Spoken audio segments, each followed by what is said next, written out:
Tarcísio de Freitas, né, um dos principais nomes desses que a gente diz, né, da oposição ao atual governo, subiu o tom em relação ao PT ontem ao discursar na manifestação. Tarcísio listou motivos para tirar a sigla do presidente Lula do poder. Vamos acompanhar juntos. Mas em 2 anos e 7 meses, destruíram tudo. Olha o prejuízo dos Correios, olha o que estão fazendo. E eu quero que vocês me respondam se o Brasil aguenta. E eu vou dizer para vocês, o Brasil não aguenta mais a desfaçatez. Aguenta ou não aguenta? O Brasil não aguenta mais o gasto desenfreado. Aguenta ou não aguenta? O Brasil não aguenta mais a política de campeões nacionais, porque eles voltaram. O Brasil não aguenta mais a corrupção. Aguenta ou não aguenta? O Brasil não aguenta mais o governo gastador, o juro alto. Aguenta ou não aguenta? Quem paga essa conta do juro alto são vocês. É o pequeno empresário, é o pequeno produtor. O Brasil não aguenta mais aumento de imposto. Aguenta ou não aguenta? O Brasil não aguenta mais o PT. Aguenta ou não aguenta? É por isso que a gente quer ver fora o PT. Fora o PT. Não aguenta, e não aguenta por quê? Por causa do nosso dia a dia, da nossa realidade. As famílias sentem isso, né, Paula Camacho? Bem destaca Tarcísio. Corrupção, não é possível o quanto o PT é ligado a escândalos relacionados à corrupção. O próprio escândalo do INSS acaba de ganhar mais um braço com relação à defesa de pescadores que também estavam sendo feitos desvios de dinheiro, arrecadações irregulares aos montes. Um governo gastador que está destruindo a nossa economia, deixando o nosso poder de compra, o nosso salário desse tamaninho. Não queremos mais. E quando os parlamentares que nós votamos vão lutar pelos nossos direitos, pela parte da população que não está satisfeita, vão mandar pedir socorro lá para o STF, judicializar e tirar do poder da decisão aqueles que foram eleitos, sim, pelo povo.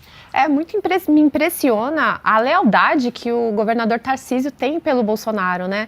Mesmo o Bolsonaro estando inelegível, mesmo toda essa campanha de perseguição que tem contra ele, o Tarcísio ele continua firme, fiel e leal ao Bolsonaro, e inclusive em todas as entrevistas ele fala, ele dá o crédito ao lugar que ele chegou como governador do estado mais importante do país, por conta da campanha, da confiança que o Bolsonaro colocou nele, né?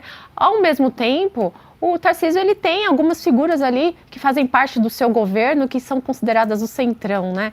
Eu acredito que isso é um jogo da política que ele pode estar tentando fazer, né? Você pode ver que o Tarcísio ele não entra em discussões polêmicas, né, para não trazer problemas assim, mas ao mesmo tempo ele continua ali firme e forte junto com o Bolsonaro. Toda manifestação ele faz questão de colocar a presença lá e mostrar o seu apoio ao presidente Bolsonaro. Então isso é muito importante, porque o nome do Tarcísio ele é muito, muito forte. Nós estamos vendo as pesquisas aí demonstrando isso, e não é à toa que o próprio Lula já tentou roubar o Tarcísio pro lado deles e não funcionou. Imagina, não combina, né? Marina, o discurso de Tarcísio também. Primeiro também é importante ressaltar, né, a presença dos 4 governadores, né? A gente tinha, além de Tarcísio, Zema, Cláudio Castro e Jorginho Melo lá também. Então, lembrando também que em termos de população, a gente está falando aí de quase metade dos brasileiros representados pelos seus governadores ali na Paulista. E o único a discursar foi Tarcísio, né, representando os governadores. Então, é bastante importante. Eu vejo o discurso do Tarcísio... primeiro, assim, em relação, de fato, à questão do STF, ele falou em paz, né? Então, ele falou justiça e paz, nós precisamos pacificar. Então, foi um discurso, eu diria assim, e já tem sido assim, né, o discurso do Tarcísio.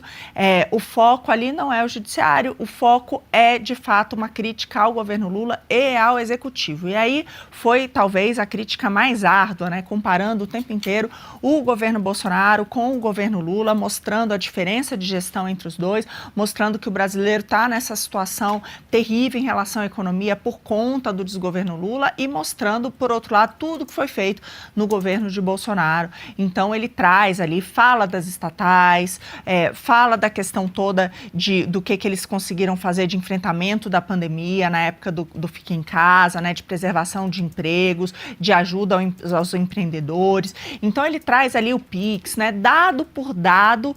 Foi um discurso bastante de gestor, né, mostrando que o governo Bolsonaro foi um discurso de boa gestão e por isso os brasileiros acabaram sendo favorecidos mesmo enfrentando uma pandemia, e agora o contrário do governo Lula, só aumento de impostos e tudo que tem acontecido de tirar o poder de compra do consumidor, etc. Então foi um discurso bastante de comparação de gestão. Para mim, Adriana, foi um discurso sim de candidato.